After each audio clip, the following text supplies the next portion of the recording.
열왕기상 11장은 솔로몬의 타락과 하나님의 심판을 보여줍니다. 오늘 본문 앞부분은 솔로몬이 여호와 하나님을 버리고 떠난 모습을 다룹니다. 1절은 솔로몬 왕이 바로의 딸 외에 이방의 많은 여인을 사랑하였으니 곧 모압과 암몬과 에돔과 시돈과 헷 여인이라 라고 알려줍니다. 열왕기 저자는 이방인과 통혼하지 말라는 여호와 하나님의 가르침을 솔로몬이 따르지 않았다고 지적합니다. 하나님이 이방인과의 통혼을 금지시키신 이유는 그들이 이스라엘의 마음을 돌려 그들의 신들을 따르게 할 것이었기 때문입니다. 그럼에도 불구하고 솔로몬은 이방 여인들과 통혼하였습니다.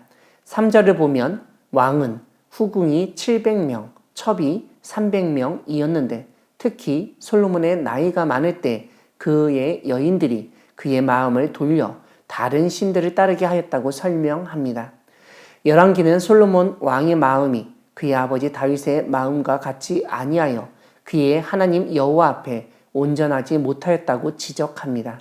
그가 시돈 사람의 여신 아스다롯을 따르고 암몬 사람의 가증한 밀곰을 따랐다고 증거를 제시합니다.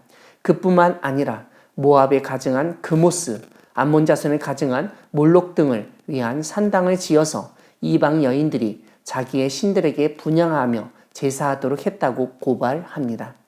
그런 솔로몬에게 하나님은 내가 내 언약과 내가 내게 명령한 법도를 지키지 아니하였으니 내가 반드시 이 나라를 내게서 빼앗아 내 신하에게 주리라 라고 말씀하십니다. 다만 솔로몬 세대가 아닌 아들의 세대 때 그런 일이 일어나리라고 알려주십니다. 오늘 본문 뒷부분은 이런 가운데 솔로몬 세대 때 하나님의 심판이 어떻게 진행됐는지를 알려줍니다. 여호와 하나님이 에돔 사람 하닷을 일으켜 솔로몬의 대적이 되게 하셨습니다. 이 하닷은 다윗의 군대 지휘관 요압이 에돔 남자들을 쳐서 죽일 때 애굽으로 도망갔던 사람입니다. 애굽에서 바로의 처제 곧 왕비 다브네스의 동생과 결혼했다가 나중에 다윗과 요압이 죽었다는 소문을 듣고 고국 에돔으로 돌아와 솔로몬과 대적이 되었습니다. 이와 함께 하나님은 엘리아다의 아들 르손을 일으켜 솔로몬의 대적자가 되게 하셨습니다.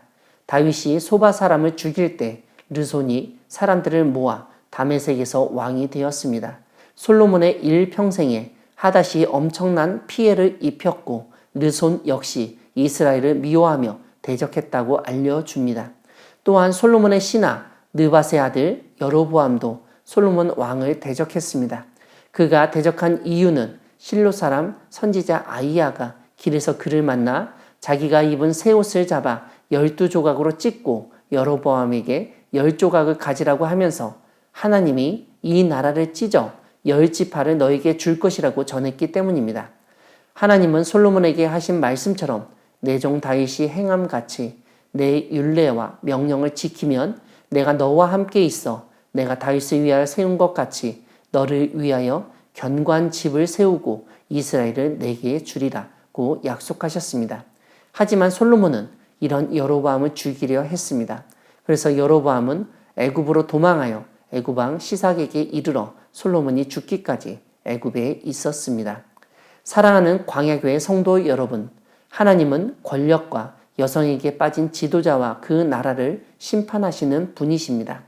하나님이 솔로몬에게 다시 나타나셔서 하신 말씀은 하나님의 법도와 명령을 잘 지켜야 한다는 것이었습니다. 그런데 어리석게도 솔로몬은 하나님의 말씀을 멀리하고 우상 숭배를 하는 안타까운 일을 저지르고 말았습니다. 지혜의 극치에 도달했다고 여겨졌던 사람이 어쩜 그렇게 어리석어질 수 있는지 우리는 도무지 이해할 수가 없습니다.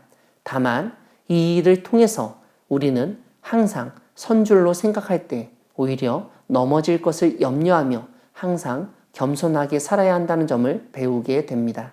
아무리 지혜로운 사람이라도 어리석은 행동을 할 수 있다는 사실을 우리는 인정해야 합니다. 사실 우리나라 최고의 엘리트라고 하는 사람들이 모인 정치계, 법조계, 국가기관마다 오히려 많이 배우지 못한 사람도 하지 않은 일을 하는 경우를 보게 되는데 이것이 다 오늘 본문과도 같은 이치입니다. 무엇보다 중요한 것은 스스로 지혜 있다고 여기는 사람, 자신의 권력에 도취되어 있는 사람은 하나님을 멀리하게 되어 있습니다. 그리고 그렇게 하나님을 멀리할 때 그 사람이 얼마나 보잘것없고 어리석은지를 하나님은 모든 사람들에게 보여주십니다. 그런 대표적인 예가 바로 솔로몬입니다. 솔로몬은 자신의 지혜를 바탕으로 해서 나라의 부국 강병을 위해서 여러 나라의 공주들과 정략 결혼을 했습니다. 그렇게 함으로써 이웃한 나라들과 혈연 관계를 맺고 군사적으로나 경제적으로 도움을 받고 그러한 힘은 이스라엘이 좀 더 강한 나라가 되는데 도움이 되는 것이 확실했습니다. 솔로몬은 애굽, 모압, 암몬, 에돔, 시돈, 헷 족속의 여인들을 아내로 맞이하여 정치적 안정을 꾀하였습니다. 인간적으로 세상의 관점에서 보면 이것은 너무나 지혜로운 정책이며 분명히 국가의 이득을 가져오는 행동이었습니다.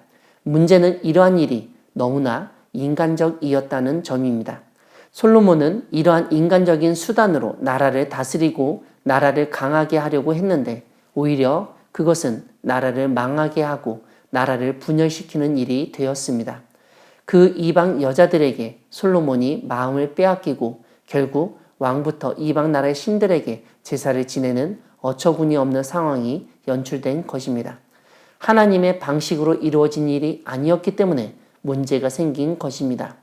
그러므로 우리는 아무리 공동체에 도움이 될 것 같고 너무나 효율적이고 효과적이라고 여겨지는 일이라 하더라도 하나님의 방식이 아니라면 포기하고 끊어야 합니다. 그럴 때 하나님의 능력과 영광이 나타날 수 있습니다. 하나님이 원하시는 일을 하나님의 방식으로 하는 우리 모두가 되기를 소망합니다. 아멘.